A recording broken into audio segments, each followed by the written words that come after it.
बिहारच्या बेलावाटी या गावात राहणाऱ्या टुनटुन कुमारच्या मनात वासना फेर धरू लागली होती. टुनटुन अवघ्या 18-19 वर्षाचा होता. ना शाळा ना काही काम. अजून तो लहान आहे म्हणून त्याला पालकही काम सांगत नव्हते. साहजिकच तो टवाळखोर मित्रांबरोबर गावभर उंडारत फिरत होता. मोबाईलवर खेळणे, सोशल मीडिया वापरणे, पॉर्न व्हिडिओ पाहणे याचे त्याला जणू व्यसनच लागले होते. पॉर्न मध्ये कामक्रीडा पाहून त्याच्या मनातही वासनेचा नंगा नाद सुरू झाला होता. त्याची नजर स्त्रिय देहावरून फिरू लागली होती. त्याच्या घरालगतच त्याचा चुलत भाऊ देवानंद सहाने राहत होता. देवानंद विवाहित होता. तो शेतात काम करत असे तर त्याची पत्नी घरातील सगळे काम करत होती. बहुतेकदा पती, सासू सासरे वगैरे मंडळी शेतात कामासाठी जात तेव्हा ती एकटीच घरी असायची. त्यावेळी काही लागले तर ते लहान टुनटुनला काम सांगे, कारण तो तिला नात्याने धीर लागत होता आणि तो लहान होता. 18-19 वर्षाचा टुनटुन सोबत तिचे चांगले नाते तयार झाले होते. पण टुनटुन लहान राहिला नव्हता. त्याच्या मनात आता वासनेचे बीज रुजले होते.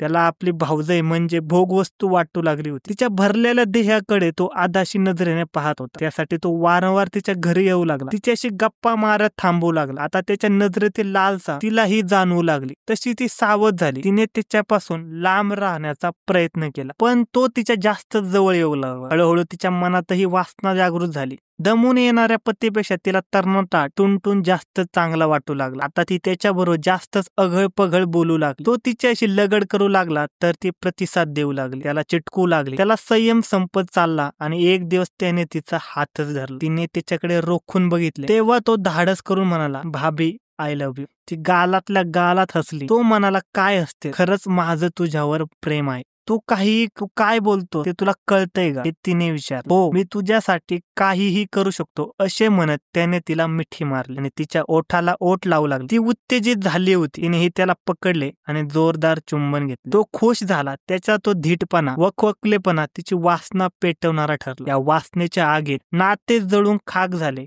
आणि त्या दोघात शरीर संबंध सुरू झाले. तिचे भरलेले शरीर पाहून तो वेडापिसा झाला. काय करू काय नको असे त्याला वाटले. तो तिच्या एका अवयवावरून तुटून पडला. त्याचा तो नवखेपणा आणि जोर तिला सुखसागरात पोहोचत होता. या वासनेच्या मोहात त्या दोघांना कशाचेच भान राहिले नाही. दोघांतील प्रेम प्रकरण दिवसेंदिवस बहरत गेले.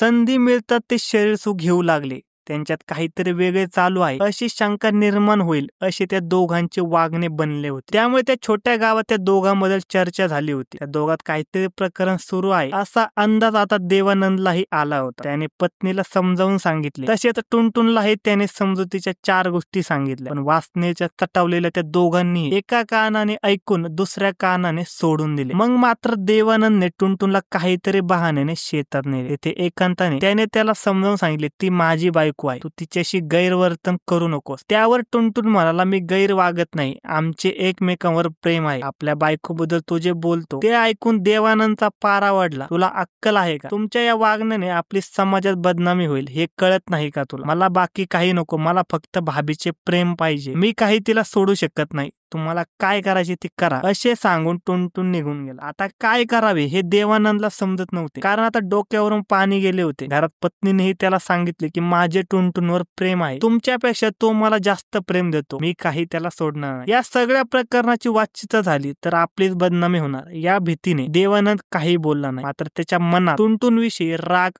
खदखदत होता. काही करून त्याचा काटा काढला पाहिजे असा विचार तो करू लागला. त्यातून त्याने शांत डोक्याने एक कारस्थान रचले. देवानंद आणि टुनटुनशी प्रेमाने वागू लागला. पत्नीशी त्याने वाद घालणे बंद केले. टुनटुन घरी आला तरी तो काही बोलत नव्हता. त्या दोघांना वाटले की देवानंदने त्या दोघांचे संबंध मान्य केले असावे. या विचाराने ते खुशीत होते, पण त्या दोघांनाही कल्पना नव्हती की देवानंदच्या मनात काय आहे. शेजारच्या गावात जत्रा भरली होती. तेव्हा देवानंदने जत्रा पाहण्यासाठी निघाला. त्याने टुनटुनला विचारले, येणार का जत्रा बघायला? चल मजा करून येऊ. टुनटुन त्याच्याबरोबर जाण्यास तयार झाला. दोघे मोटरसायकलने शेजारच्या गावाकडे निघाले. वाटेत देवानंदने टुनटुनला सांगितले की माझ्याजवळ ड्रग्स आहेत, तुला पाहिजे का?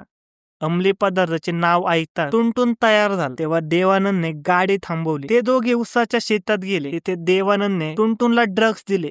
हळूहळू टुनटुनची शुद्ध हरपू लागली. तो नशेत असताना देवानंदने त्याच्यावर हल्ला चढवला. तो काय प्रतिकार करू शकला नाही. देवानंदने त्याच्या डोक्यावर लोखंडी रॉडने इतके फटके मारले की त्याच्या डोक्याचा चेंदामेंदा होऊन त्याचा जीव गेला. तो थंडगार पडल्यानंतर देवानंदने तिथून निघून सटकले. तदच मृतदेह टाकून तो घरी परतला. काही झाले नसल्याचा आव आणून तो फिरत होता. दुसऱ्या दिवशी मृतदेह सापडला आणि टुनटुनच्या वैयक्तिक संबंधाची चौकशी सुरू केली. तपासादरम्यान देवानंदचे नाव पुढे आले. त्यावरून पोलिसांनी त्याच्या पत्नीचा मोबाईल फोन शोधला असता धक्कादायक पुरावे सापडले. कॉल डिटेल रेकॉर्ड्स वरून असे दिसून आले की ती टुनटुनशी तासनतास बोलत असे. यावरून लक्षात आले की तिचे टुनटुनशी संबंध असावे. लोकांकडून मिळालेली माहिती खरी असावी. ऐकून परिस्थिती पाहून पोलिसांनी देवानंदला ताब्यात घेऊन चौकशी केली. तेव्हा त्याचा संपूर्ण कट उघड आला. पोलिसांना आता देवानंद साहनी यांना अटक करून तुरुंगात पाठवले आहे. धन्यवाद मित्रांनो. अशाच नवनवीन मराठी क्राईम स्टोरीज ऐकण्यासाठी आजच आपला युट्यूब चॅनल क्राईम कट्टाला सबस्क्राईब करा आणि या घटनेबद्दल तुमचे काय मत आहे हे आम्हाला कमेंट सेक्शन मध्ये नक्की कळवा. धन्यवाद.